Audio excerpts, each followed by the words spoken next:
दोस्तों नमस्कार। Exam कांकर्स channel पे आपका स्वागत है। मैं हूं केदारनाथ मिश्रा। दोस्तों कैसे हैं आप लोग?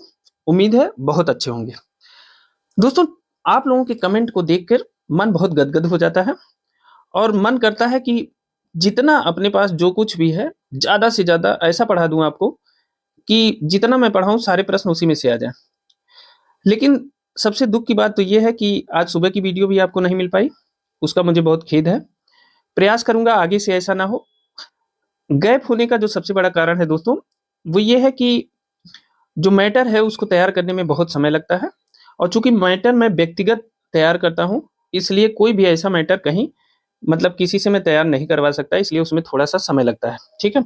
दूसरी चीज़, मैं बहुत सारे वीडियो बनाने के पक्ष में नहीं रहता हूँ, बहुत कम वीडियो बनाने के पक्ष में रहता हूँ और कोशिश करता हूँ कि क्वालिटी वाली वीडियो हो ताकि जो आपको पसंद आए और आपको पसंद आ भी रही है। आपको जिस टॉपिक को मैं एक बार पढ़ा दूँ, दोबारा आपको कहीं पढ़ने की ज़रूरत ना पड़े, तो मेरा प्रयास ऐसा रहता है। आज अत्यधिक व्यस्तता थी, सवेरे 7 बजे निकल गए थे और शाम को 8 बजे आए हैं। अभी 9 बज रहा है, मैं अभी वीडियो रिकॉर्ड करने चल रहा हूँ, ठीक है? वीडियो रिकॉर्ड कर रहा हूँ अभी और ये वीडियो आपको लेट नाइट मिलेगी, लेकिन आगे से प्रयास करूँगा कि आपको समय से वीडियो मिल जाए, ठीक है ना? आप निश्चिंत रहिए। और कई लोगों ने हमसे रिक्वेस्ट किया है अलग-अलग प्रकार की, किसी को फर्स्ट पेपर पढ़ना है, किसी को इकोनॉमिक्स पूरा पढ़ना है, किसी को कुछ और पढ़ना है। तो देखिए, हमें आपकी सारी डिमांड पता है, मैं देखता भी रहता हूँ और प्रयास करूँगा कि आपको निराश ना होने दूँ, ठीक है? जितनी आपकी डिमांड है, सब पूरा करूँगा, हर पोर्शन को अच्छे से पढ़ाऊँगा, जहाँ तक संभव हो सकेगा, वहाँ तक आपके साथ खड़ा मिलूँगा, ठीक है? तो आप निश्चिंत रहिए, मेहनत से पढ़िए और जैसा प्यार आप हमारे ऊपर बना रहे हैं, ऐसे बनाए रखिए, ठीक है? अभी जैसे हैं, ऐसे ही बने रहिए। मेरी पूरी कोशिश है, ईमानदारी के साथ आपके साथ लगे रहने की है। मेरा कोई भी वीडियो आपको ऐसा नहीं मिलेगा जो केवल वीडियो के लिए हो, उसमें क्वालिटी न हो। मैं चाहता हूँ आप हर वीडियो से कुछ न कुछ सीखें और कुछ न कुछ अच्छा करने का प्रयास करें। एक चीज़ ज़रूर ध्यान दीजिएगा, जब मेरा लेक्चर होता है, जब मैं कोई चीज़ पढ़ाता हूँ, तो प्रश्न तो एक ही रहता है, लेकिन मैं उसकी व्याख्या में उस प्रश्न के 10 तरीके और उससे जुड़े हुए 10 प्रश्न की भी बात करता हूँ। इसलिए जब भी कोई वीडियो देखिए, तो ध्यान से देखिए।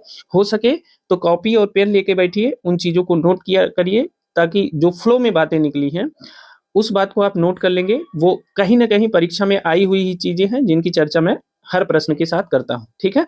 और वो आपको हर जगह काम आएगी। किसी भी परीक्षा में आप जाएँगे, तो वो हर जगह आपको काम करेगी, ठीक है? तो उसको नोट कर लिया करिए और जिसको पीडीएफ अभी नहीं मिल पाई है, देखिए, कुछ चीज़ों की पीडीएफ लगभग सारी पीडीएफ पड़ गई है, 1-2 पीडीएफ बची है, जो टेलीग्राम चैनल पे अभी तक हमने नहीं डाला है, तो वो अभी मैं रात में उसको अपडेट कर देता हूँ। और जो चीज़ें देखिए, पीडीएफ आपको सब मिलेगी, हो सकता है थोड़ा आगे-पीछे हो जाए, थोड़ा टाइम लग जाए। आप लोग जिन्होंने अभी तक टेलीग्राम जॉइन नहीं किया है, वो टेलीग्राम और व्हाट्सएप जॉइन कर लीजिए। वहाँ पे हम जो है पीडीएफ डाल देंगे और उसका लिंक हमने डिस्क्रिप्शन बॉक्स में दे दिया है और इस वीडियो को ज़्यादा से ज़्यादा शेयर कर दीजिए और दोस्तों तक इस वीडियो को पहुँचाइए ताकि उन्हें भी इसका लाभ मिल पाए, ठीक है? और जुड़े रहिए हमारे साथ। मेरी पूरी कोशिश है, मैं आपको निराश नहीं करूँगा, ठीक है? तो चलिए, आज के प्रश्नों को शुरू करते हैं। आज हम फिर से भारतीय अर्थव्यवस्था के प्रश्नों को लेकर आए हैं। आपको पता है कि जो असिस्टेंट प्रोफेसर भर्ती परीक्षा है, उसकी 6वीं इकाई में इकोनॉमिक्स यानी भारतीय अर्थव्यवस्था और भारतीय संविधान से संबंधित टॉपिक दिया है। तो भारतीय अर्थव्यवस्था से संबंधित एक पंचवर्षीय योजना का टॉपिक खत्म हो गया है। अब दूसरी टॉपिक आ जाती है, अन्य चीज़ें उसमें मिसलेनियस है, जिसमें गरीबी है, बेरोज़गारी है, जनसंख्या है, कृषि है, उद्योग है, व्यापार है, मुद्रा है, बैंकिंग है। तो देखिए, आपकी जो परीक्षा है, उस परीक्षा में बहुत डीप लेवल में कोई प्रश्न नहीं पूछे जाएँगे, ठीक है? क्योंकि आपके विषय की परीक्षा डीप लेवल पे हो जाती है। उसमें जितना डीप जाना है, वो चला जाएगा आयोग। आपसे जो प्रश्न पूछा जाएगा, वो सतही लेवल पे पूछा जाएगा, एकदम ऊपर-ऊपर पूछा जाएगा। आपसे कोई ऐसा प्रश्न नहीं किया जाएगा जो किसी विषय विशेषज्ञ की जैसे प्रश्न पूछा जाए, ठीक है? क्योंकि उसकी परीक्षा आपके विषय की परीक्षा आयोग ले रहा है।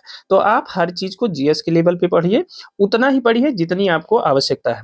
अभी आपको डीप पढ़ने की कोई ज़रूरत नहीं है, जितनी आवश्यकता है। वैसे भी मैं हर प्रश्न को इतना पढ़ा देता हूँ कि उससे ज़्यादा जीएस में पढ़ने की कोई ज़रूरत नहीं है, ठीक है? तो आज हम अर्थव्यवस्था के मिसलेनियस प्रश्न लेकर आए हैं और हाँ, कुछ साथियों की शिकायत है कि प्रश्नों की संख्या कम है। जी हाँ, प्रश्नों की संख्या कम है।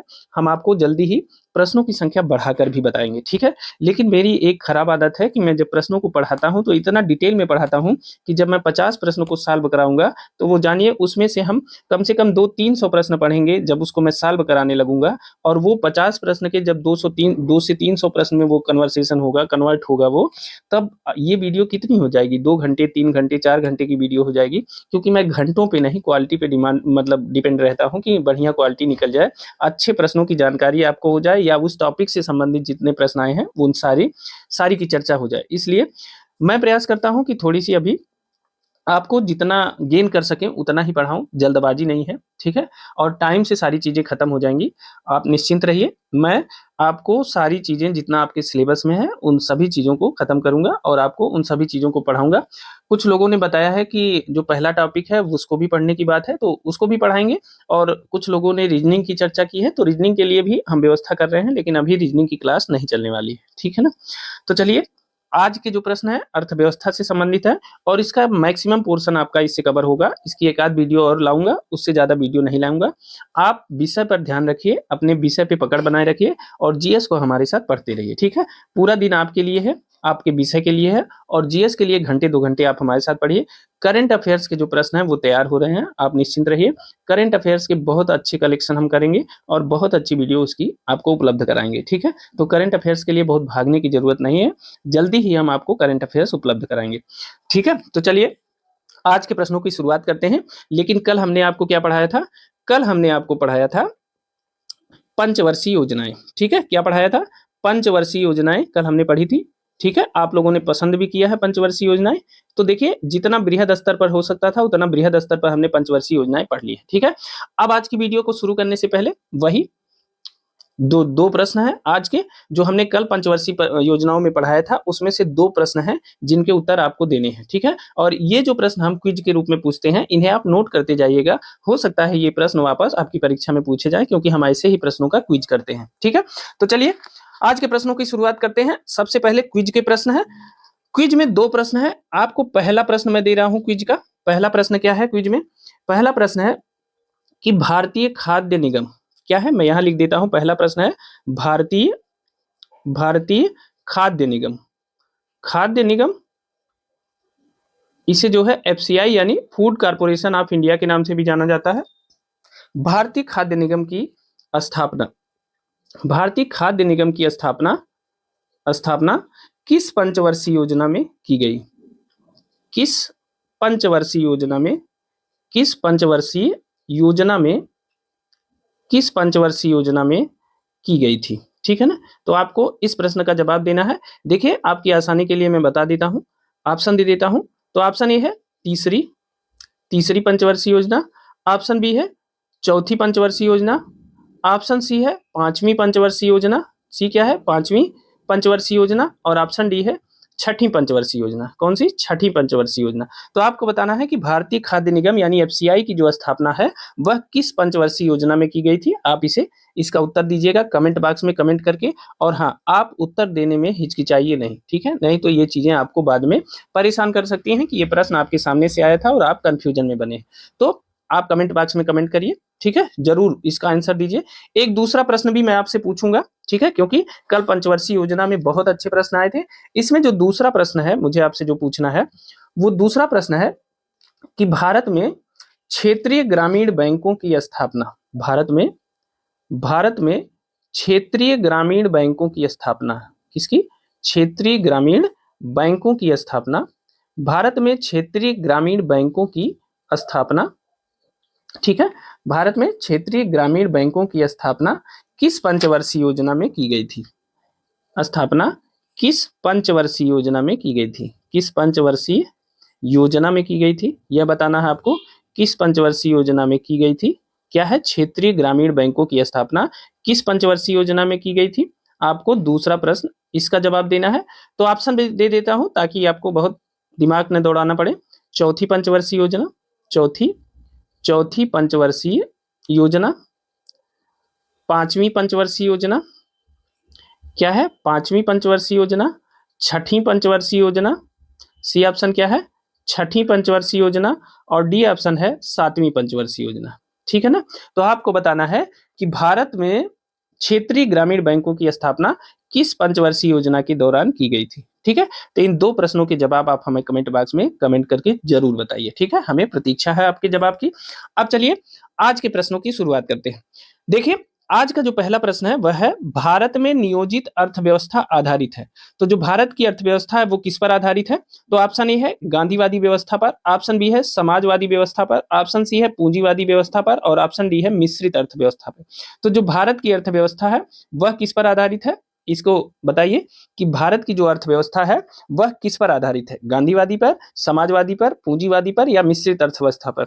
तो जो भारत की अर्थव्यवस्था है वो कौन सी अर्थव्यवस्था है? वह है मिश्रित अर्थव्यवस्था। ठीक है, मिश्रित अर्थव्यवस्था है तो बाकी जो अर्थव्यवस्थाएं हैं भारत में वो अर्थव्यवस्थाएं क्यों नहीं अपनाई गई? चलिए इनके बारे में जान लेते हैं कि इनकी इन अर्थव्यवस्थाओं की विशेषताएं क्या है, आखिर इन्हें भारत सरकार ने क्यों नहीं अपनाया, भारत ने इन्हें क्यों नहीं अपनाया, आखिर इनकी जो विशेषताएं हैं वो क्या है। अब देखिए, सबसे पहले देखते हैं समाजवादी व्यवस्था। समाजवादी जो व्यवस्था है इसमें क्या होती है, ध्यान से देखिएगा क्योंकि ये अर्थव्यवस्था के प्रकार हैं, कहीं गांधीवादी व्यवस्था का प्रकार है, कहीं समाजवादी व्यवस्था का प्रकार है और कहीं पूंजीवादी अर्थव्यवस्था है। ठीक है, तो आपको इन सब का अंतर जरूर जानना चाहिए, आखिर मिश्रित अर्थव्यवस्था क्या है और ये तीनों क्या है, इनके बारे में जानना चाहिए। तो देखिए, सबसे पहले देखते हैं समाजवादी। जो समाजवादी अर्थव्यवस्था होती है इसका जो मुख्य हिस्सा होता है, जैसे समाजवादी व्यवस्था में मुख्यतः क्या होता है, इसमें आर्थिक शक्तियों का जो केंद्रीकरण होता है, आर्थिक शक्तियों का, समाजवादी जो अर्थव्यवस्था होती है उसमें आर्थिक शक्तियों का केंद्रीकरण, आर्थिक शक्तियों का केंद्रीकरण किसके हाथ में होता है? सरकार के हाथ में होता है। ठीक है, समाजवादी अर्थव्यवस्था में क्या होता है, आर्थिक शक्तियों का जो केंद्रीकरण होता है वो सरकार के हाथ में होता है। ठीक है ना, और इसका मतलब क्या हुआ कि जो भी संसाधन है राज्य के, यानी राज्य के जो संसाधन है, यानी राज्य के संसाधनों पर, राज्य के संसाधनों पर सरकार का स्वामित्व होता है। किसका होता है? सरकार का स्वामित्व होता है। ठीक है ना, सरकार का स्वामित्व होता है। ठीक है ना, ये किस में होता है? ये होता है समाजवादी व्यवस्था में। समाजवादी व्यवस्था में क्या होता है?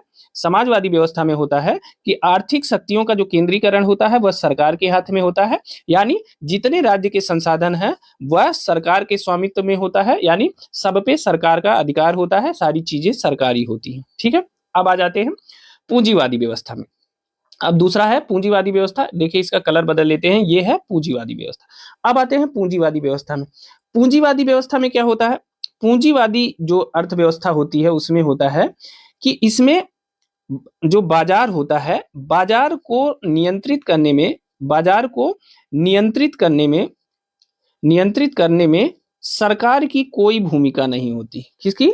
सरकार की कोई भूमिका, या सरकार की कोई खास भूमिका कह सकते हैं, कोई खास भूमिका नहीं होती। ये किसमें होता है? यह होता है पूंजीवादी अर्थव्यवस्था में। इसमें क्या होता है, देखिए इसको सही कर देता हूं, बाजार को नियंत्रित करने में सरकार की जो है कोई खास भूमिका नहीं होती है। ठीक है, तो यह जो है पूंजीवादी अर्थव्यवस्था में होता है। पूंजीवादी अर्थव्यवस्था में बाजार को नियंत्रित करने में सरकार की कोई भूमिका नहीं होती है, तो इसलिए याद रखिएगा यह पूंजीवादी अर्थव्यवस्था है। ठीक है ना, अब आ जाते हैं अगला। अगला है, देखिए एक और खास बात है, जब बाजार को नियंत्रित करने में सरकार की कोई भूमिका नहीं होगी तो किसकी भूमिका होती है? भूमिका किसकी होती है? पूंजीवादियों की, यानी संसाधनों पर, उत्पादन के जो साधन है, उत्पादन के जो साधन है, उत्पादन के साधनों पर किसका स्वामित्व होता है? निजी स्वामित्व होता है, प्राइवेट लोगों का स्वामित्व होता है। ठीक है ना, इसमें क्या है? पूंजीवाद, जिसके पास पैसा है उसी के हाथ में सरकार होती है, उसी के हाथ में संसाधन होते हैं। तो सरकार सॉरी नहीं, संसाधन होते हैं। तो पूंजीवादी व्यवस्था में बाजार को नियंत्रित करने के लिए सरकार की कोई खास भूमिका नहीं होती है। इसमें क्या होता है? उत्पादन के जो साधन हैं उन पर निजी स्वामित्व होता है। ठीक है, निजी स्वामित्व होता है, यानी प्राइवेट लोगों का अधिकार होता है, यानी फुल्ली प्राइवेट होता है। ठीक है, अब आ जाते हैं, एक और इसमें था गांधीवादी व्यवस्था। गांधीवादी व्यवस्था में क्या होता है, अब इसकी चर्चा कर लेते हैं कि गांधीवादी जो व्यवस्था थी, गांधीवादी व्यवस्था में क्या होता है? गांधीवादी होता है, देखिए गांधीवादी जो व्यवस्था होती है, गांधीवादी समाजवादी, गांधीवादी समाजवादी जो व्यवस्था होती है वह क्या होती है? गांधीवादी समाजवादी अर्थव्यवस्था में क्या होता है? इसमें होता है कि अर्थव्यवस्था के जो उत्पादन के हिस्से हैं, ठीक है, अर्थव्यवस्था में जो उत्पादन के संसाधन है, उत्पादन के संसाधन जो हैं, उत्पादन के जो संसाधन हैं उनका विकेंद्रीकरण किया जाता है। कि क्या किया जाता है? उनका विकेंद्रीकरण कर दिया जाता है। किसमें? गांधीवादी जो समाजवादी अर्थव्यवस्था है उसमें जो उत्पादन के संसाधन हैं उनका विकेंद्रीकरण कर दिया जाता है। मतलब उनमें सबको अधिकार दिया जाता है, ठीक है, कई लोगों को हिस्सेदारी दी जाती है, सबके लिए उसमें छूट प्रदान की जाती है, ठीक है। और साथ ही एक चीज और होती है, गांधीवादी जो अर्थव्यवस्था होती है उसमें जो है, गांधीवादी अर्थव्यवस्था की दूसरी जो सबसे महत्वपूर्ण बात है, इसमें क्या किया जाता है? इसमें स्वरोजगार, स्वरोजगार तथा आत्मनिर्भरता पर बल दिया जाता है। किस पर? आत्मनिर्भरता पर, आत्मनिर्भरता पर बल दिया जाता है, ठीक है ना। तो इस प्रकार क्या होगा, ये स्वरोजगार तथा आत्मनिर्भरता पर बल दिया जाता है। साथ ही इसमें स्वरोजगार और आत्मनिर्भरता पर बल देने के बाद क्या होता है, कुटीर उद्योगों को बढ़ावा दिया जाता है। किसको? कुटीर उद्योगों को, कुटीर उद्योगों को जो है वह बढ़ावा दिया जाता है, ठीक है ना, बढ़ावा दिया जाता है, दिया जाता है। तो ये क्या हो गया, यह गांधीवादी समाजवादी या गांधीवादी अर्थव्यवस्था का जो वो है स्वरूप है, वो क्या है, उसमें क्या होता है, इसमें उत्पादन के जो संसाधन है उनका विकेंद्रीकरण कर दिया जाता है। साथ ही जो गांधीवादी अर्थव्यवस्था है उसमें स्वरोजगार तथा आत्मनिर्भरता पर बल दिया जाता है। और चूंकि आत्मनिर्भरता और स्वरोजगार कैसे आएगी, तो इसके लिए कुटीर उद्योगों को बढ़ावा दिया जाता है। जब कुटीर उद्योगों को बढ़ाया जाएगा तभी तो स्वरोजगार और आत्मनिर्भरता आएगी। तो इसलिए कुटीर उद्योगों को बढ़ाकर स्वरोजगार तथा आत्मनिर्भरता पर बल दिया जाता है। यह किसमें होता है? गांधीवादी अर्थव्यवस्था में होता है, ठीक है। अब आ जाते हैं, हमारे देश ने क्या अपनाया है? मिश्रित अर्थव्यवस्था। अब देखिए, मिश्रित अर्थव्यवस्था की जो विशेषता है उसको देख लेते हैं। मिश्रित अर्थव्यवस्था में क्या होता है? मिश्रित अर्थव्यवस्था में सरकारी, सरकारी व निजी क्षेत्र, सरकारी व निजी क्षेत्र दोनों का जो है उत्पादन के संसाधनों पर अधिकार होता है, ठीक है। सरकारी व निजी क्षेत्र दोनों का उत्पादन के संसाधनों पर अधिकार होता है, ठीक है ना। उत्पादन के संसाधनों पर अधिकार होता है, ठीक है, अधिकार होता है। और इसमें क्या होता है, इसमें निजी क्षेत्र पूरी तरह से स्वतंत्र नहीं होता है। सरकार क्या करती है? एक रेगुलेटर का कार्य करती है, विनियामक का कार्य करती है सरकार, ठीक है ना। तो सरकार इसमें रेगुलेटर का कार्य करती है, यह भी ध्यान रखिएगा। तो मिश्रित अर्थव्यवस्था में क्या होता है? सरकारी व निजी क्षेत्र दोनों का उत्पादन के संसाधनों पर अधिकार होता है। सरकार क्या करती है? जब किसी चीज को स्वयं चलाने में अक्षम हो जाती है तो उसे वह निजी क्षेत्र को सौंप देती है, ठीक है ना। लेकिन इसमें जो निजी क्षेत्र होता है वो पूर्ण रूप से स्वतंत्र नहीं होता है, सरकार उसमें रेगुलेटर का कार्य करती है, ठीक है। तो इस बात को याद रखिएगा। ये इसीलिए जो है भारत सरकार ने, चूंकि उस समय संसाधनों में समस्या थी, संसाधनों का अभाव था और भारत सरकार पूर्ण रूप से सक्षम नहीं थी, इसीलिए भारत में जो है मिश्रित अर्थव्यवस्था को अपनाया गया, जिसमें सरकारी और प्राइवेट दोनों प्रकार के व्यक्ति, दोनों प्रकार के समूह, दोनों प्रकार की संस्थाएं शामिल होती हैं, ठीक है ना। तो ये हो गया भारत में नियोजित अर्थव्यवस्था किस पर आधारित है? तो मिश्रित अर्थव्यवस्था पर आधारित है, ठीक है। डी ऑप्शन सही है। चलिए आज का दूसरा प्रश्न देखते हैं। देखिए दूसरा प्रश्न है, किसी देश की आर्थिक वृद्धि की सर्वाधिक उपयुक्त माप है। इस प्रश्न को आप इंपॉर्टेंट लगा दीजिए, और यह प्रश्न कई बार पूछा गया है। किसी देश की आर्थिक वृद्धि की सर्वाधिक उपयुक्त माप क्या है? तो वह है प्रति व्यक्ति उत्पाद, ठीक है ना। प्रति व्यक्ति उत्पाद क्या होता है? यह किसी देश की आर्थिक वृद्धि की सर्वाधिक उपयुक्त माप है, क्योंकि इसमें हर एक व्यक्ति द्वारा उत्पादित किए गए वस्तुओं और सेवाओं की गणना की जाती है। इसलिए यह जो है किसी देश की आर्थिक वृद्धि की सबसे ज्यादा उपयुक्त माप है, ठीक है। इसको ऐसे ही याद कर लीजिए। अगर हम प्रति व्यक्ति उत्पाद और राष्ट्रीय आय के संबंध में चर्चा करेंगे तो यह टॉपिक बहुत बड़ा हो जाएगा, जिसकी हमें आवश्यकता नहीं है। तो यह जान लीजिए कि किसी देश की आर्थिक वृद्धि की सर्वाधिक उपयुक्त माप क्या है? प्रति व्यक्ति उत्पाद है, और इसे याद रखिएगा, ठीक है। नेक्स्ट देखते हैं, आज का तीसरा प्रश्न है, भारत में सीमांत जोत का आकार क्या है? आपको बताना है कि भारत में जो सीमांत जोत है उसका आकार क्या है। तो ऑप्शन ए है 5 हेक्टेयर से अधिक, ऑप्शन बी है 2 हेक्टेयर से 4 हेक्टेयर, ऑप्शन सी है 1 हेक्टेयर से 2 हेक्टेयर, और ऑप्शन डी है 1 हेक्टेयर से कम। देखिए इस तरह का जो प्रश्न है वो लगभग सभी परीक्षाओं में पूछा गया है। तो देखिए भारत में जो सीमांत जोत का आकार है वो कितना है? भारत में सीमांत जोत का आकार है 1 हेक्टेयर से कम, ठीक है ना। अब देखिए भारत में जो जोत का आकार है उसके बारे में हम बताते हैं कि कैसे इनका विभाजन किया गया है, ठीक है ना। देखिए भारत में जो जोत का आकार है उसकी चर्चा करते हैं। देखिए जो अर्ध जोत, देखिए ऐसे करते हैं, देखिए भारत में जोतों के जो प्रकार हैं, एक होता है अर्ध जोत। क्या होता है? अर्ध जोत। अर्ध जोत का जो आकार होता है वो कितना होता है? यह होता है 1 से 2 हेक्टेयर। ठीक है, इसको हेक्टेयर समझिएगा। 1 से 2 हेक्टेयर जो होता है वह अर्ध जोत होता है। ठीक है ना। और अर्ध, एक होता है अर्ध मध्यम जोत। क्या होता है? अर्ध मध्यम जोत। अर्ध मध्यम जोत का जो आकार होता है वह कितना होता है? वह होता है 2 से 4 हेक्टेयर। ठीक है ना।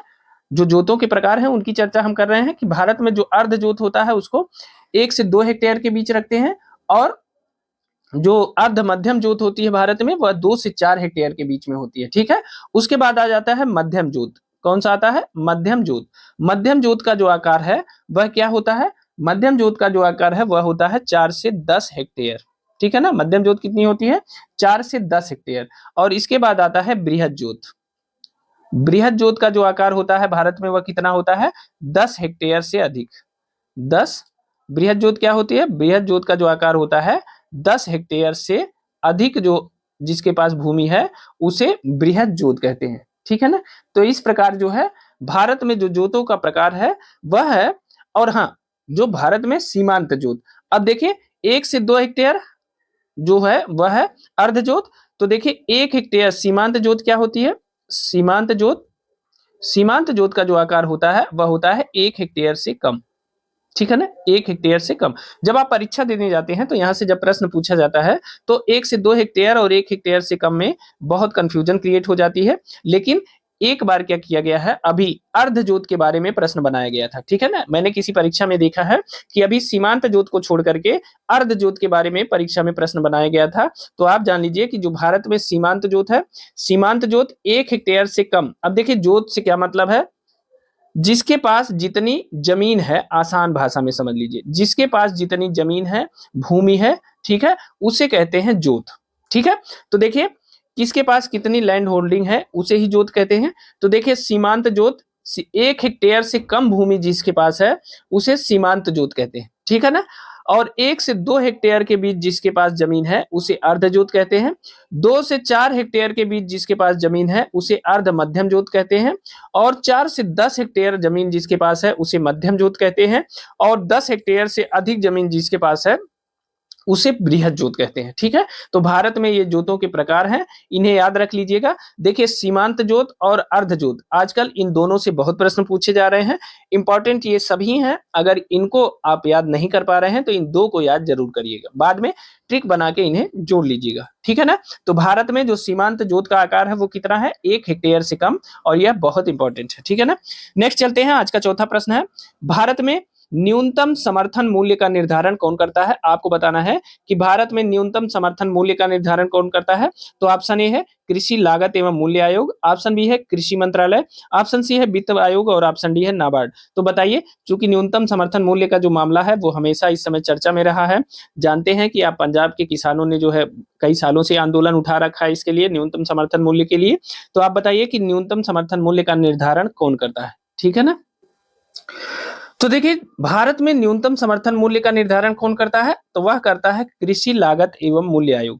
कृषि लागत एवं मूल्य आयोग भारत में न्यूनतम समर्थन मूल्य का निर्धारण करता है। ठीक है ना। अब देखिए, जो कृषि उपजों की कीमतों पर सरकार को सलाह देने के लिए कृषि लागत एवं मूल्य आयोग की स्थापना कब की गई? 1965 को।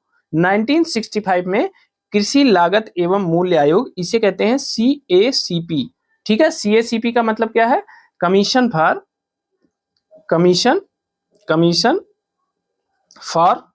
CACP का फुल फॉर्म क्या है? Commission for agriculture commission for agriculture costs and price. ठीक है। यह है CACP का फुल फॉर्म, यानी कृषि लागत एवं मूल्य आयोग। ठीक है। तो भारत में न्यूनतम समर्थन मूल्य का निर्धारण कौन करता है? वह करता है कृषि लागत एवं मूल्य आयोग। ठीक है ना। इसकी स्थापना की गई थी, कब की गई थी? इसकी स्थापना की गई थी 1965 में। ठीक है ना। 1965 में कृषि लागत एवं, देखिए 1965 में जब यह स्थापित हुआ था तो इसे क्या कहा जाता था? इसे कहा जाता था कृषि मूल्य आयोग। 1965 में जब यह स्थापित हुआ था तो इसे किस नाम से जाना जाता था? इसे कृषि मूल्य आयोग के नाम से जाना जाता था, ठीक है ना। बाद में 1985 में इसका नाम बदला गया। कब? 1985 में इसका जो है नाम बदला गया और 1985 में इसका नाम बदल के क्या किया गया? कृषि लागत और मूल्य आयोग, कृषि लागत एवं मूल्य आयोग, ठीक है, कृषि लागत एवं मूल्य आयोग, ठीक है, तो याद रखिएगा इसे। और कृषि लागत एवं मूल्य आयोग वर्तमान में कुल कितनी फसलों के पर जो है अपना वो देता है, न्यूनतम समर्थन मूल्य जारी करता है? तो कृषि लागत एवं मूल्य आयोग जो है कुल 23 फसलों पर 23 फसलों को जो है अपने उसमें न्यूनतम समर्थन मूल्य 23 फसलों का जारी करता है, जबकि सरकार जो है इसमें 2 फसलों को और जोड़ देती है। तो सरकार कितना करती है? तो सरकार कुल 25 फसलों का न्यूनतम समर्थन मूल्य जारी करती है। एक बात और ध्यान रखिएगा, देखिए पहली बात तो जानिए कि भारत में न्यूनतम समर्थन मूल्य का निर्धारण कृषि लागत एवं मूल्य आयोग द्वारा किया जाता है। 1965 में इसे कृषि मूल्य आयोग के नाम से स्थापित किया गया था, जबकि 1985 में बदल के इसका नाम कृषि लागत एवं मूल्य आयोग कर दिया गया। अब कृषि लागत एवं मूल्य आयोग प्रतिवर्ष कुल 23 फसलों का न्यूनतम समर्थन मूल्य जारी करता है, लेकिन सरकार द्वारा अपनी तरफ से 2 फसलों को इसमें जोड़ा गया है। इस प्रकार सरकार कुल 25 फसलों का न्यूनतम समर्थन मूल्य जारी करती है, ठीक है ना। अब देखिए इसको कृषि लागत एवं मूल्य आयोग को CACP या commission for agriculture cost and price के नाम से भी जानते हैं।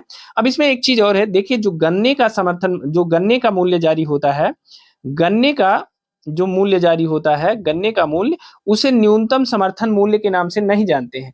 गन्ने का जो समर्थन मूल्य होता है उसे क्या कहते हैं?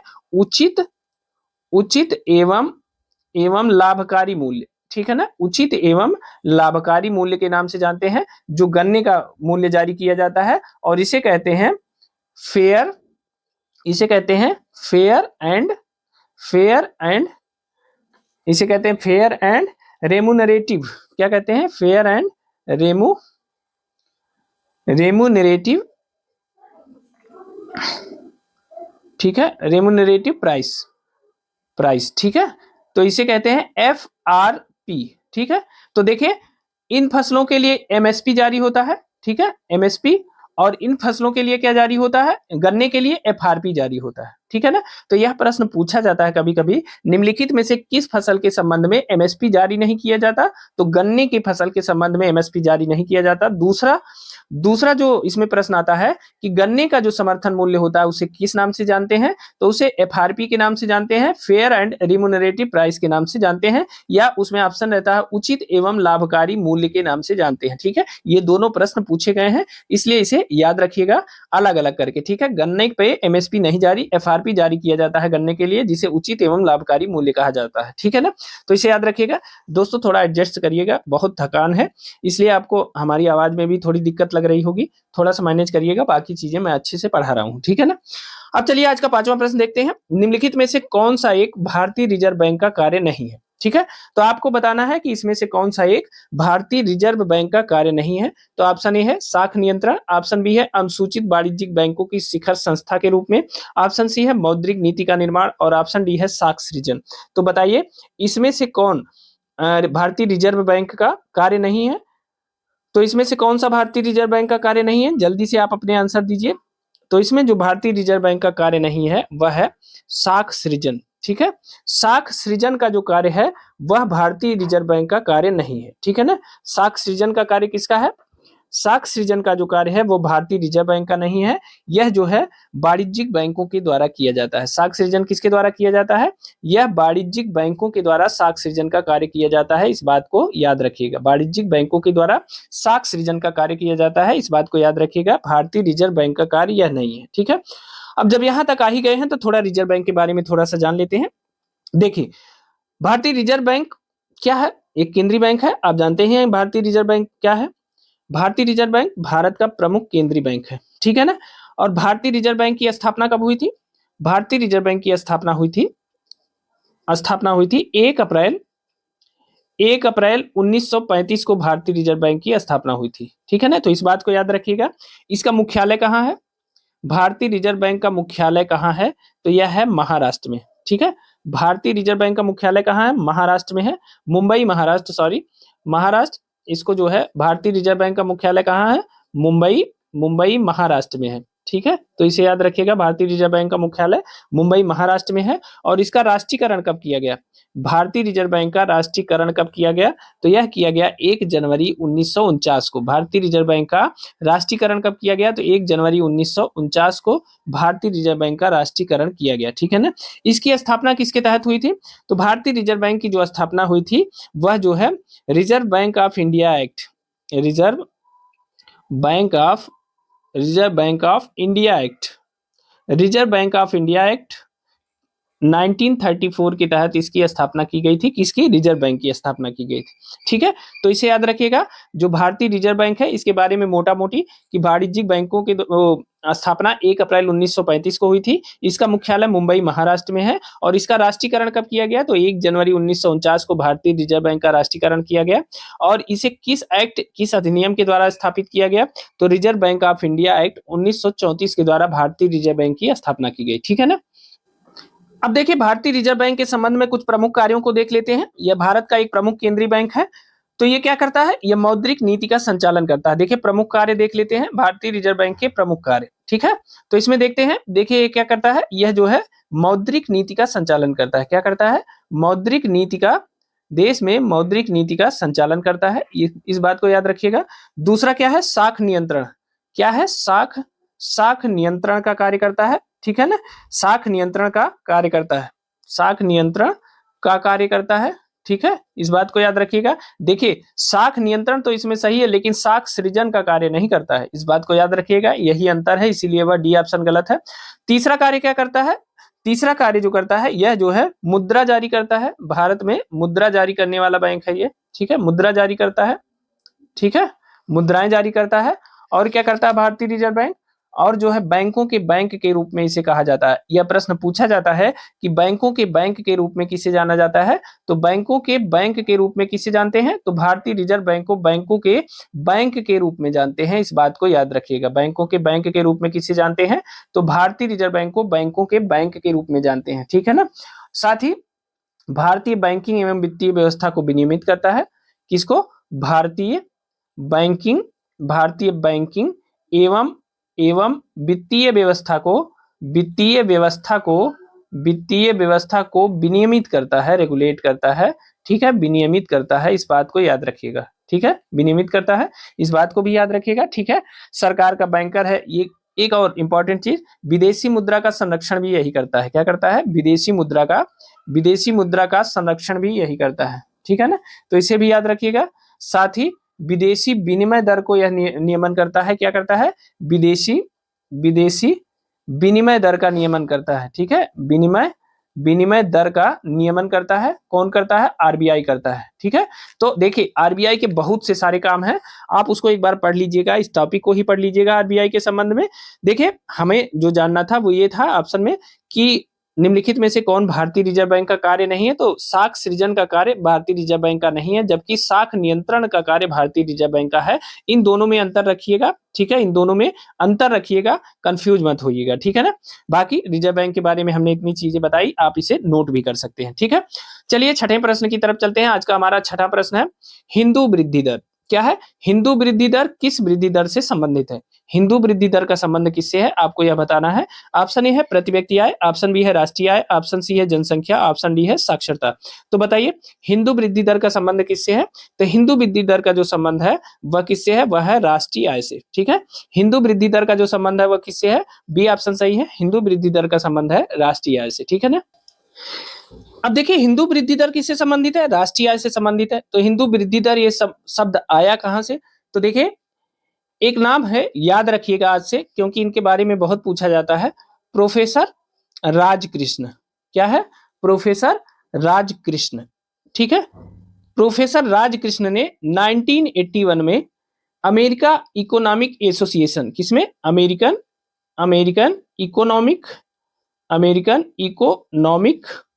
Economic association. ठीक है, एसोसिएशन।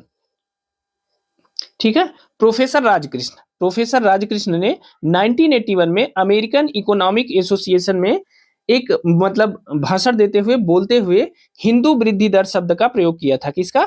हिंदू वृद्धि दर शब्द का प्रयोग किया था। ठीक है, और यह किसके संबंध में किया गया था? ये हिंदू वृद्धि दर की जो शब्द का प्रयोग किया गया था, यह भारतीय अर्थव्यवस्था के विकास के संबंध में इसका प्रयोग किया गया था। किसमें? भारतीय अर्थव्यवस्था की विकास दर, भारतीय अर्थव्यवस्था की विकास दर के संबंध में जो है हिंदू वृद्धि दर का उल्लेख किया गया था, हिंदू वृद्धि दर शब्द का प्रयोग किया गया था। और यह बताया गया था कि जिस प्रकार से हिंदू धर्म एक ट्रेडिशनल धर्म है। किसमें? ट्रेडिशनल ट्रेडिशनल धर्म है और इसमें बहुत ज्यादा सुधार की गुंजाइश नहीं है, उसी प्रकार जो भारत की अर्थव्यवस्था है उसमें भी बहुत ज्यादा सुधार की गुंजाइश नहीं है। और इन्होंने हिंदू वृद्धि दर को, कितने परसेंट थी उस समय? 3.5% की जो जीडीपी ग्रोथ रेट थी, इसी को हिंदू वृद्धि दर कहा था। ठीक है ना? तो अगर प्रश्न पूछा जाए कि हिंदू वृद्धि दर की में कितनी जीडीपी को हिंदू वृद्धि दर, कितने परसेंट की ग्रोथ रेट को कहा गया है, तो 3.5% की जो ग्रोथ रेट थी भारत की, उसी को प्रोफेसर राजकृष्ण ने हिंदू वृद्धि दर कहा था। ठीक है ना? दो चीजें, एक तो हिंदू वृद्धि दर शब्द किसने दिया था? तो प्रोफेसर राजकृष्ण ने दिया था।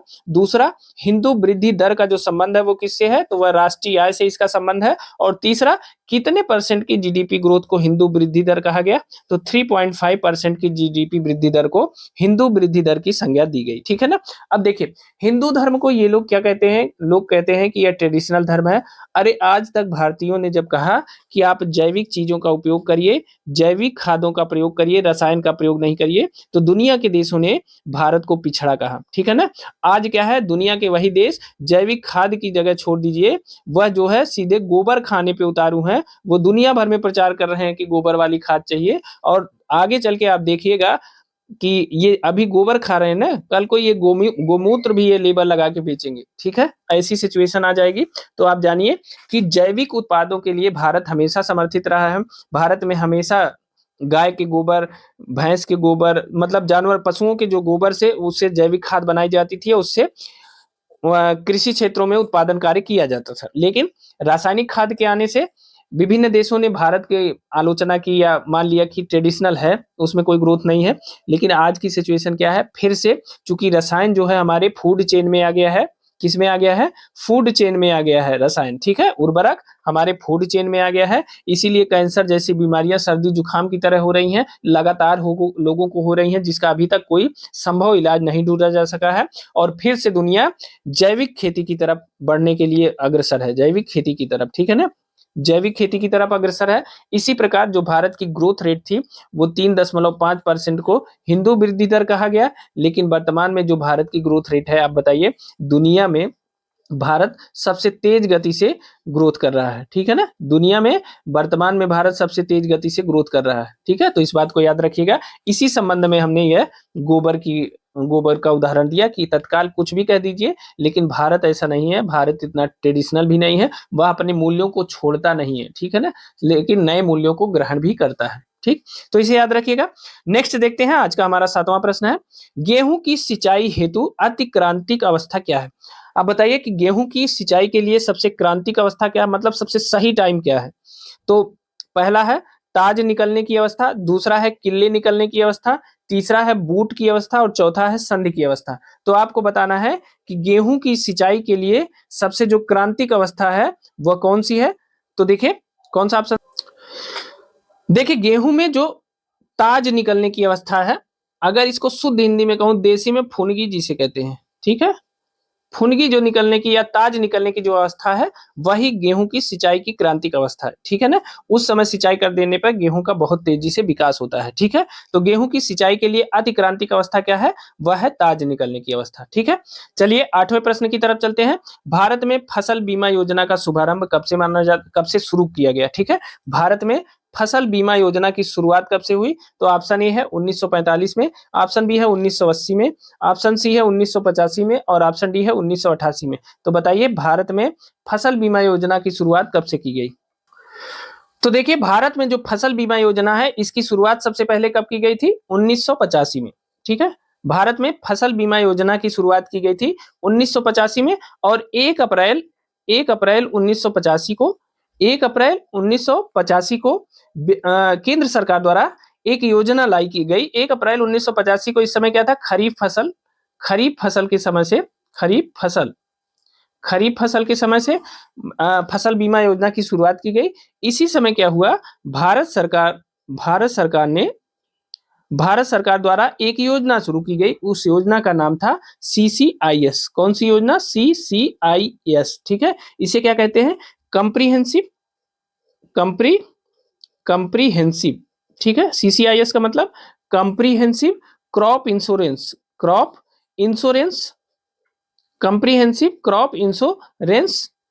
स्कीम। ठीक है ना। तो 1 अप्रैल 1985 को भारत सरकार ने CCIS यानी कंप्रीहेंसिव क्रॉप इंश्योरेंस स्कीम चलाई और इसी के साथ भारत में खरीफ फसल से फसल बीमा योजना की सबसे पहले शुरुआत होती है। ठीक है, तो इसे याद रखिएगा कि भारत में फसल बीमा योजना की शुरुआत कब से हुई? तो 1 अप्रैल 1985 से भारत में फसल बीमा योजना की शुरुआत हो गई। ठीक है ना। एक बात और इसमें जोड़ देता हूं, अक्सर परीक्षाओं में पूछा जाता है। देखिए 1985 में फसल बीमा योजना की शुरुआत होती है, लेकिन यही 1999-2000 में फसल बीमा योजना का नाम बदल करके 1999-2000 में व्यापक फसल बीमा योजना की जगह क्या है? व्यापक फसल बीमा योजना की जगह 1999-2000 में व्यापक फसल बीमा योजना की जगह क्या किया गया? राष्ट्रीय कृषि बीमा योजना की शुरुआत की गई। राष्ट्रीय कृषि बीमा योजना की शुरुआत की गई। ठीक है, राष्ट्रीय कृषि बीमा योजना की शुरुआत की गई। अब देखिए शुरुआत की गई और किस फसल से? तो रबी की फसलों से। यह भी याद रखिएगा,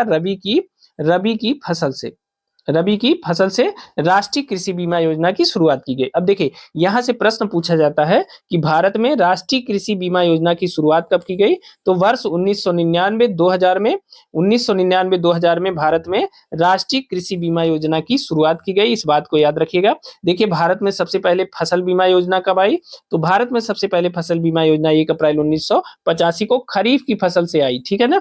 जबकि 1999-2000 में व्यापक फसल बीमा योजना की जगह पर राष्ट्रीय कृषि बीमा योजना की शुरुआत की गई और यह कब की गई? रबी की फसल से। इस बात को भी याद रखिएगा। ठीक है ना, रबी की फसल से राष्ट्रीय कृषि बीमा योजना की शुरुआत की गई। ठीक है ना। अब चलिए अगला देखते हैं। अगला प्रश्न है, निम्नलिखित में से किसे अशोक चंद्रा द्वारा भारत में आर्थिक मंत्रिपरिषद कहा गया है? ये प्रश्न हमने कल पंचवर्षीय योजनाओं के दौरान पढ़ा दिया था। इसका उत्तर आपको पता है। भारत में किसे अशोक चंद्र द्वारा भारत में आर्थिक मंत्रिपरिषद कहा गया है? तो वह है योजना आयोग। ठीक है, कल हमने पंचवर्षीय योजनाओं में इसे पढ़ाया था, इसे देख लीजिएगा वहां भी। ठीक है, उसके बारे में डिटेल देखने के लिए आप पंचवर्षीय योजनाओं को जरूर देखिए। ठीक है, अगला देखते हैं। भारत में अधिकांशतः बेरोजगारी है। आपको बताना है कि भारत में अधिकांशतः बेरोजगारी कैसी बेरोजगारी है? तो पहला है प्रौद्योगिकी बेरोजगारी, दूसरा है चक्रीय बेरोजगारी, तीसरा है संघर्ष संबंधी बेरोजगारी और चौथा क्या है? संरचनात्मक बेरोजगारी। तो भारत में जो बेरोजगारी है वो कौन सी बेरोजगारी है? वह बेरोजगारी है संरचनात्मक बेरोजगारी। ठीक है, भारत की जो बेरोजगारी है वो कौन सी है? वह है संरचनात्मक बेरोजगारी। तो चलिए बेरोजगारी के बारे में जान लेते हैं। देखिए इसमें जो ऑप्शन में दिया है, जैसे प्रौद्योगिकी बेरोजगारी कैसी बेरोजगारी होती है? ऐसी बेरोजगारी जब टेक्नोलॉजी बहुत अधिक हो जाए। टेक्नोलॉजी बहुत अधिक हो जाए। ठीक है, टेक्नोलॉजी क्या हो जाए? बहुत अधिक हो जाए और मानव श्रम की आवश्यकता न हो। और मानव श्रम की आवश्यकता में कमी हो जाती है। ठीक है, आवश्यकता में कमी हो जाती है तो क्या होता है? तो इसे प्रौद्योगिकी या टेक्नोलॉजिकल अनएम्प्लॉयमेंट कहते हैं। ठीक है ना। जब टेक्नोलॉजी, अब जैसे आप देख लीजिए कि आप डिजिटल पेमेंट का यूज करते हैं, आप कभी एटीएम नहीं जाते हैं। ठीक है, तो अब धीरे धीरे क्या होगा? एटीएम बंद होने लगेंगे, एटीएम की संख्या कम होने लगेगी। चूंकि आप डिजिटल करने लगे हैं तो अगर एटीएम बंद होंगे तो क्या होगा? एटीएम बंद होंगे तो एटीएम को देखने वाले एक गार्ड की नौकरी चली जाएगी। एटीएम में पैसे डालने वाले जो 4-6 लोग आते हैं उनकी नौकरी चली जाएगी। तो कितनी मतलब बेरोजगारी आएगी। इसी प्रकार से देखिए जब टेक्नोलॉजी बहुत अधिक बढ़ जाती है तो मानव श्रम की आवश्यकता में कमी आती है। इसे क्या कहते हैं? इसे टेक्नोलॉजिकल अनएम्प्लॉयमेंट कहते हैं। ठीक है ना। अब आ जाते हैं जो दूसरा दिया है, यह कौन सा है? यह है चक्रीय बेरोजगारी। कौन सी है? चक्रीय बेरोजगारी। बी ऑप्शन है चक्रीय बेरोजगारी। यह बेरोजगारी क्या होती है?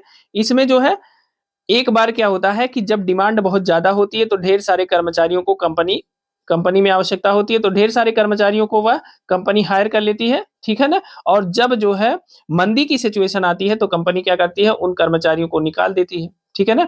फिर जब डिमांड होती है तब फिर उन्हें हायर करती है और जब फिर मंदी आती है या आवश्यकता कम होती है तो उन्हें निकाल देती थी। इसे चक्रीय बेरोज़गारी, मतलब कुछ दिन रोज़गार में रहे, कुछ दिन बेरोज़गार हो गए, कुछ दिन रोज़गार में रहे, कुछ दिन बेरोज़गार में रहे, ठीक है? अब एक है, ये है संघर्ष संबंधी, इसे क्या कहते हैं? Frictional unemployment. क्या कहते हैं इसे?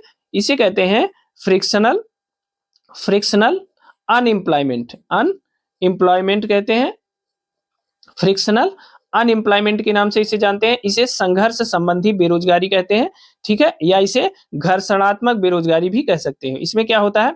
इसमें मान लीजिए सबसे आसान लैंग्वेज में बताएंगे। देखिए जो फ्रिक्शनल अनएम्प्लॉयमेंट होता है या जो संघर्ष संबंधी जो बेरोजगारी होती है, इसमें क्या होता है? इसमें ये होता है कि जैसे आपने कोई नौकरी छोड़ी, क्या किया? आपने कोई नौकरी छोड़ी, ठीक है? नौकरी छोड़ी, आपको दूसरी नौकरी ज्वाइन करनी है। क्या करना है? दूसरी नौकरी दूसरी नौकरी ज्वाइन करनी है, ठीक है ना? आपने पहली नौकरी एक नौकरी छोड़ी और दूसरी ज्वाइन करनी है। अब पहली छोड़ने और दूसरी ज्वाइन करने के बीच में जो गैप होता है, उसे कहते हैं, ये जो गैप होता है, जैसे मान लीजिए आपने 1 तारीख को कोई नौकरी छोड़ी है, 30 तारीख को या 1 तारीख को, और आपको 15 तारीख को ज्वाइन करना है, ठीक है ना? तो 1 से 15 के बीच में जो आपकी बेरोज़गारी रही, इसे कहते हैं संघर्ष संबंधी या फ्रिक्शनल अनएम्प्लॉयमेंट कहते हैं, ठीक है ना? एक नौकरी छोड़ करके दूसरी नौकरी को ज्वाइन करने के बीच का जो समय होता है, उसे फ्रिक्शनल अनएम्प्लॉयमेंट या संघर्ष संबंधी अनएम्प्लॉयमेंट कहते हैं, ठीक है ना? अब आ जाते हैं जिस पे हमने सही आंसर लगाया है कि भारत में जो अधिकांशतः बेरोजगारी है वो क्या है? वह है संरचनात्मक बेरोजगारी। तो अब बताइए संरचनात्मक बेरोजगारी क्या होती है? संरचनात्मक बेरोजगारी वह बेरोजगारी होती है जिसमें जैसे मान लीजिए कि इस समय सबसे ज़्यादा डिमांड है एआई। एआई की डिमांड है और एआई में सबसे ज़्यादा नौकरियाँ उपलब्ध हैं, ठीक है? अगर आप इस क्षेत्र में जाते हैं तो सबसे ज़्यादा नौकरियाँ उपलब्ध हैं, लेकिन इसका कौशल कितने लोगों के पास है, ठीक है? इसका कौशल कितने लोगों के पास है जो जानते हैं कि एआई कैसे कार्य करता है, एआई कैसे चलाया जाता है, कैसे एआई काम करता है, ठीक है? तो इसके कौशल कितने लोगों के पास है? बहुत कम लोगों के पास है। तो जो डिमांड होती है मार्केट की जो डिमांड होती है उसके अनुसार आदमी में काबिलियत या इसे कौशल कह सकते हैं, कौशल नहीं होती। इसीलिए भारत सरकार ने कौशल विकास कार्यक्रम की शुरुआत की है। भारत में यह बहुत बड़ी समस्या है, कौशल विकास कार्यक्रम। आप बच्चा सोचता है कि वह बीए कर लिया है तो उसको जो है सीधे मल्टीनेशनल कंपनी में चला जाए या कहीं और चला जाए। यही समस्या है कि भारत में क्या है, जिस कौशल की डिमांड है उस कौशल के कार्य कुशल कर्मचारी नहीं मिलते हैं, ठीक है ना? तो इसीलिए वो बेरोजगार रहते हैं लोग, और जब इसी बेरोजगारी को कहते हैं संरचनात्मक बेरोजगारी, ठीक है ना? एक तो नई तकनीकें आ गई हैं, तो अगर नई तकनीकों को आप नहीं अपनाएँगे, नई तकनीकों को अपनाएँगे, तभी जो है मार्केट में रह पाएँगे, और नई तकनीकों को ना अपना के ट्रेडिशनल टेक्निक के सहारे आप काम करेंगे, तो आप जो है मार्केट से बाहर हो जाएँगे। तो इस प्रकार से जो बेरोजगारी है भारत में वह है संरचनात्मक बेरोजगारी, यानी डिमांड के अनुरूप भारत में लोगों के पास कौशल का अभाव है। ठीक है ना? तो ये हो गई संरचनात्मक बेरोजगारी। अब 2 बेरोजगारी की चर्चा हम और करेंगे, ठीक है ना? 2 बेरोजगारी और बहुत महत्वपूर्ण है जिनको परीक्षाओं में पूछा जाता है। एक है प्रच्छन्न बेरोजगारी, इसके बारे में आपने सुना होगा या परीक्षाओं में पूछा गया है। क्या है? यह है प्रच्छन्न बेरोजगारी। यह बेरोजगारी कैसी है? तो प्रच्छन्न बेरोजगारी जो होती है, यह तब होती है जब कोई एक काम जिसको 3 लोग कर सकते हैं, उसमें 5 लोग लगे हैं। ठीक है ना? जहाँ कोई काम 3 लोग कर सकते हैं, उसमें 5 लोग लगे हैं। मतलब 3 लोग तो जो काम कर सकते हैं, उसमें 2 एक्स्ट्रा लगे हैं, मतलब 2 की जो उत्पादकता है, वह 0 है। उत्पादकता जो है वह क्या है? 0 है। कितने की? 2 की। यानी ये काम जब 3 लोग ही कर सकते हैं, तो इस काम को 5 लोग क्यों कर रहे हैं? तो 5 लोग करने का मतलब जैसे 2 एक्स्ट्रा है, तो 2 एक्स्ट्रा है तो 2 की जो प्रोडक्टिविटी है वो क्या है? 0 है। ठीक है? तो 3 ही लोगों का काम 5 लोग कर रहे हैं, तो 2 की जो प्रोडक्टिविटी 0 है, इसी को कहते हैं प्रच्छन्न बेरोजगारी। ठीक है ना? और 2 की प्रोडक्टिविटी 0 रहने के बाद भी 5 लोग काम करते हैं। ऐसा कहाँ होता है? कृषि क्षेत्र में होता है। भारत में कहाँ होता है? कृषि क्षेत्र में जो सबसे अधिक बेरोजगारी होती है वह प्रच्छन्न बेरोजगारी प्रकार की होती है, क्योंकि उसमें क्या होता है, एक छोटा सा खेत है, मान लीजिए सीमांत किसान है, एक छोटी सी भूमि है और पूरा परिवार उसी भूमि में लगा रहता है, ठीक है ना, पूरा परिवार उसी भूमि में खेती करता है, जबकि वह कार्य एक ही आदमी या दो आदमी कर सकते थे, लेकिन उसमें 5 से 7 लोग जितने घर में हैं वो सब लगे रहते हैं, ठीक है ना। और जो बचे हुए लोग हैं वो आर्थिक उत्पादन उनको अन्य जगह जाना चाहिए, एक आदमी इसे कर सकता था लेकिन सब लोग उसी में लगे रहते हैं, इसे ही कहते हैं प्रच्छन्न बेरोजगारी। और यह अक्सर पूछा जाता है कि भारत में कृषि क्षेत्र में सबसे ज्यादा किस प्रकार की बेरोजगारी है, तो वह है प्रच्छन्न बेरोजगारी। या प्रच्छन्न बेरोजगारी का सबसे बढ़िया उदाहरण है तो कौन सा है, वह है कृषि क्षेत्र, ठीक है, यह भी प्रश्न पूछा गया है। अब चलिए एक और बेरोजगारी है, उसकी भी चर्चा करते हैं, उसके भी संबंध में प्रश्न पूछे गए हैं, वह है मौसमी बेरोजगारी। कौन सी है, मौसमी बेरोजगारी है वो, ठीक है, मौसमी बेरोजगारी है। अब मौसमी बेरोजगारी कहाँ होती है, जहां जो है जो ऐसा कार्य जो सीजनल होता है, सीजनल यानी मौसमी कार्य होता है, मौसमी कार्य होता है। जैसे इस समय कई जगह पे बर्फबारी हो रही है तो पर्यटक क्या कर रहे हैं, पर्यटक उधर जा रहे हैं तो उनके हेल्प के लिए वहां तमाम रोजगार इस समय उपलब्ध हो गए हैं, ठीक है।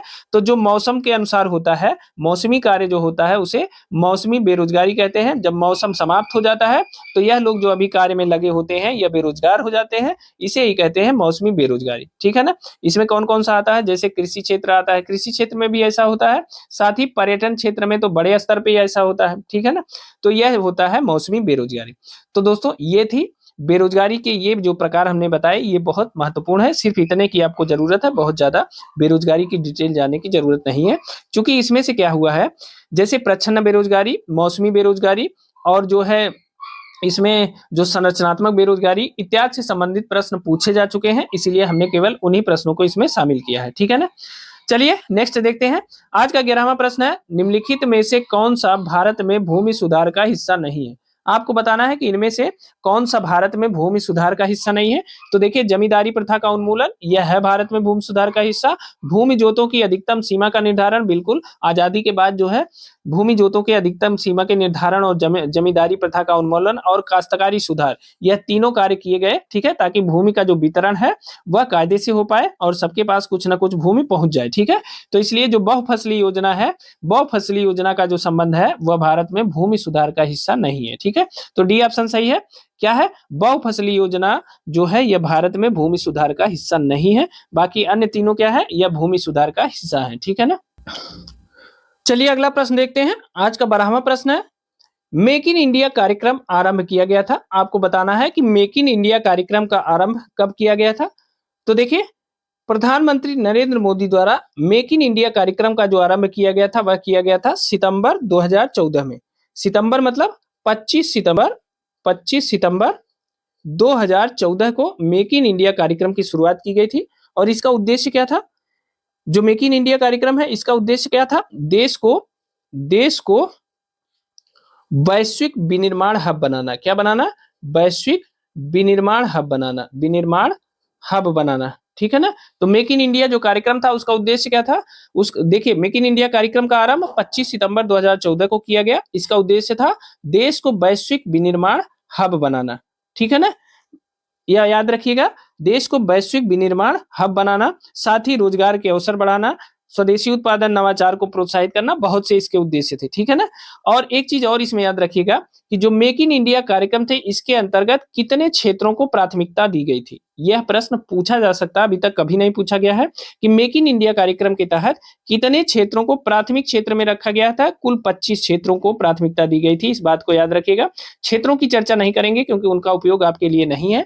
मेक इन इंडिया कार्यक्रम के अंतर्गत कुल 25 क्षेत्रों को जो है प्राथमिकता के तौर पर चिन्हित किया गया था, ठीक है। अब देखिए, मेक इन इंडिया कार्यक्रम का असर भी दिखने लगा है और आपको पता होगा कि भारत जो है बहुत से रक्षा उत्पादों का निर्यात करने की सिचुएशन में आ गया है। जो आज तक भारत इधर उधर देशों से मंगाता था, उन्हें रक्षा उत्पादों के निर्यात की स्थिति में भारत इस समय आ गया है, ठीक है। तो इसका बहुत अच्छा फायदा दिख रहा है भारत को। तो मेक इन इंडिया कार्यक्रम के बारे में जरूर जानिएगा। 25 सितंबर 2014 को इस कार्यक्रम की शुरुआत हुई थी और इसका मुख्य उद्देश्य देश को वैश्विक विनिर्माण हब बनाना। और जब यह बनेगा तो इसके साथ जुड़ी हुई जितनी चीजें हैं, रोजगार के अवसर बढ़ेंगे, स्वदेशी उत्पादन नवाचार को प्रोत्साहित किया जाएगा, विदेशी निवेश भी आएगा, ये सारी चीजें इसके साथ थी, ठीक है। तो बड़ा उद्देश्य है। 25 क्षेत्रों को इसमें प्राथमिकता दी गई थी, उन्हें चिन्हित किया गया था, इस बात को याद रखिएगा, ठीक है ना। चलिए 13वां प्रश्न देखते हैं। आज का 13वां प्रश्न है, आर्थिक नियोजन के युग के आरंभ से भारत की सकल राष्ट्रीय आय में कृषि का हिस्सा क्या है? क्या है? आर्थिक नियोजन के युग के आरंभ से भारत की सकल राष्ट्रीय आय में कृषि का हिस्सा कितना है? तो ऑप्शन ए है निरंतर कम होता रहा है, ऑप्शन बी है निरंतर बढ़ता रहा है, ऑप्शन सी है पहले बढ़कर फिर कम हुआ है और ऑप्शन डी है पहले कम होकर फिर बढ़ा है। तो आपको बताना है कि आर्थिक नियोजन में जो कृषि का हिस्सा है वह किस सिचुएशन में है, कम हो रहा है कि ज्यादा हो रहा है? तो देखिए आर्थिक नियोजन के युग में आरंभ से, शुरू से और आज की स्थिति में जीडीपी में जो कृषि का हिस्सा है वह निरंतर कम हो रहा है, ठीक है ना। जीडीपी में जो कृषि का हिस्सा है उसमें क्या हो रहा है, उसमें कमी आ रही है लगातार, ठीक है ना।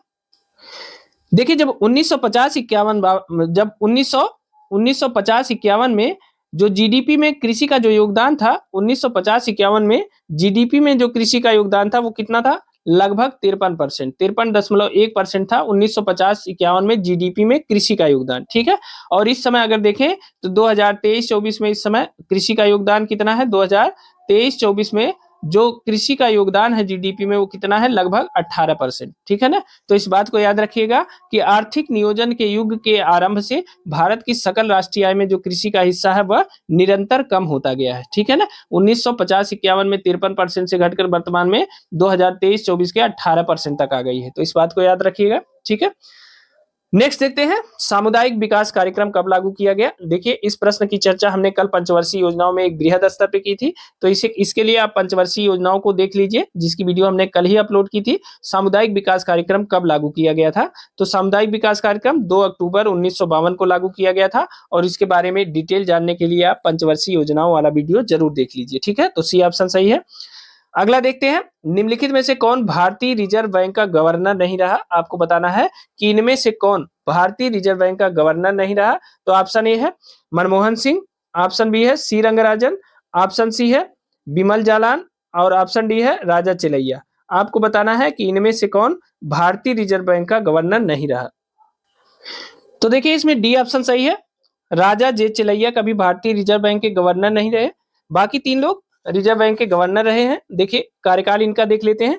देखिए डॉक्टर मनमोहन सिंह 1982 से लेकर के 1982 से लेकर के 1985 तक 1985 तक यह रिजर्व बैंक के गवर्नर रहे। और डॉक्टर मनमोहन सिंह को जरूर याद रखिएगा क्योंकि हाल ही में इनका देहावसान हो गया है, स्वर्गवास हुआ है और इनके बारे में जरूर प्रश्न बन सकता है। तो मनमोहन सिंह जो है 1982 से 1985 तक भारतीय रिजर्व बैंक के गवर्नर रहे।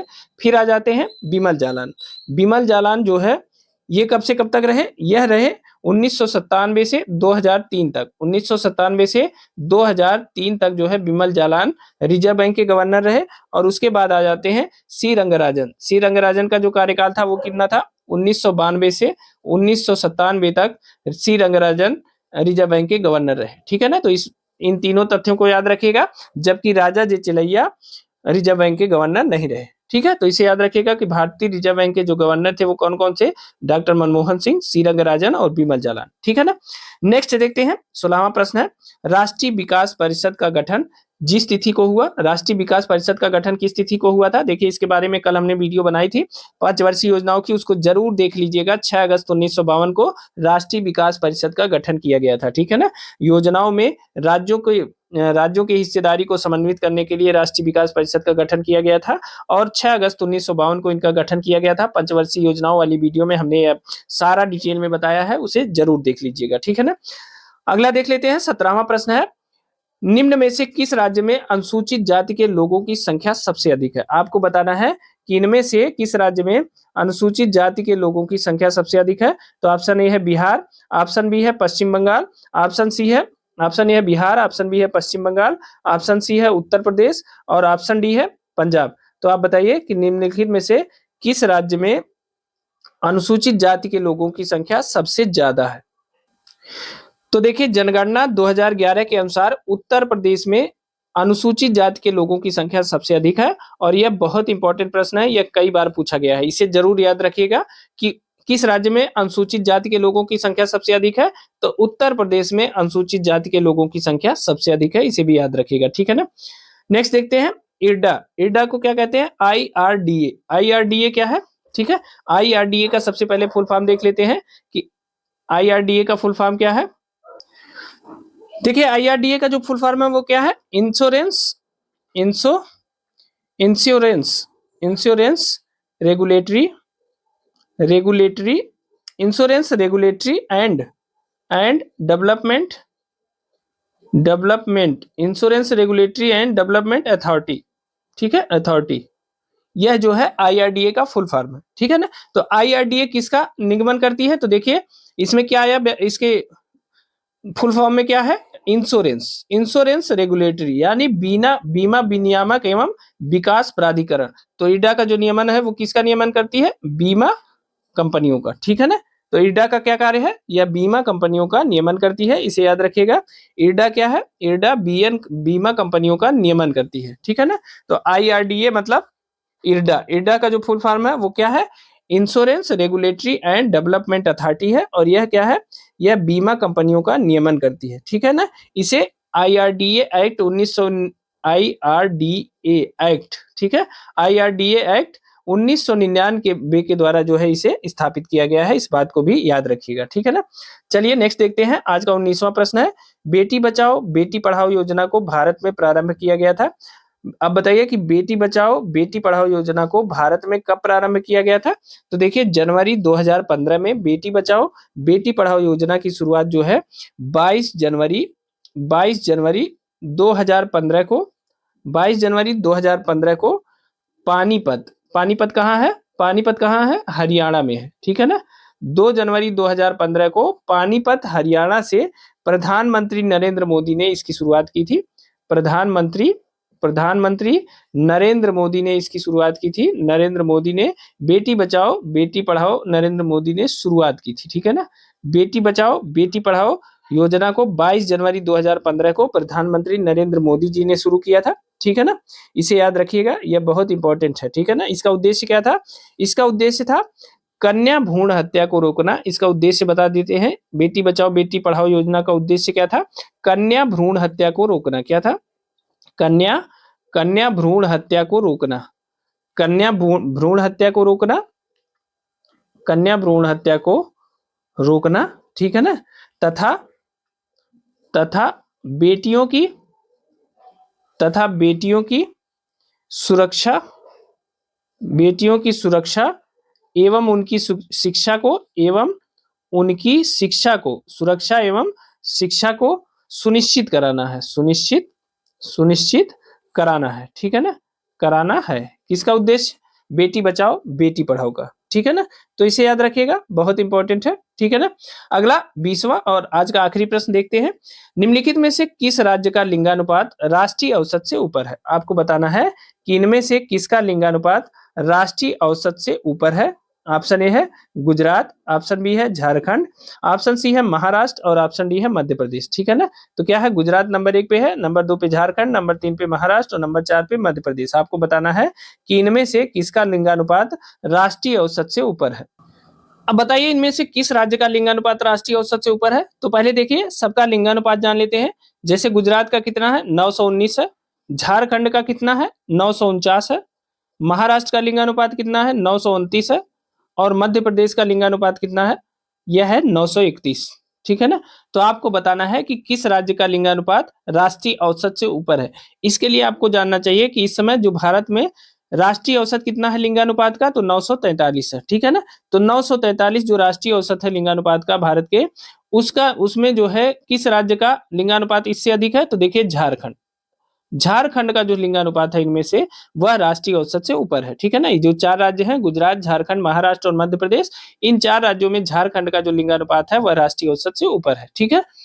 तो दोस्तों ये थे आज के हमारे 20 प्रश्न। ये प्रश्न आपको कैसे लगे हमें कमेंट करके जरूर बताइएगा। साथ ही अगर आपको इन तथ्यों की PDF चाहिए तो आप हमारा टेलीग्राम चैनल और व्हाट्सएप चैनल ज्वाइन कर लीजिए, उसका लिंक हमने डिस्क्रिप्शन बॉक्स में दे दिया है। दोस्तों आज थकान बहुत थी, इसलिए थोड़ा सा आपको असुविधा अगर कोई हुई हो तो उसके लिए जो है माफ करिएगा, क्योंकि थकान की वजह से थोड़ी उतनी स्पीड नहीं बन पाई है, ठीक है। बाकी चीजें तो हमने सारी बेहतर बताई हैं। और आप जो है अगर इस चैनल पे नए हैं तो इस चैनल को सब्सक्राइब कर लीजिए, साथ ही अपने दोस्तों के साथ भी इस वीडियो को शेयर कर दीजिए, ठीक है। और अगर वीडियो पसंद आई हो तो वीडियो को लाइक जरूर करिएगा। तो अभी के लिए इतना ही, मिलते हैं अगली वीडियो में कुछ नए तथ्यों के साथ। तब तक के लिए स्वस्थ रहिए, मस्त रहिए, मेहनत से पढ़िए। बहुत बहुत धन्यवाद।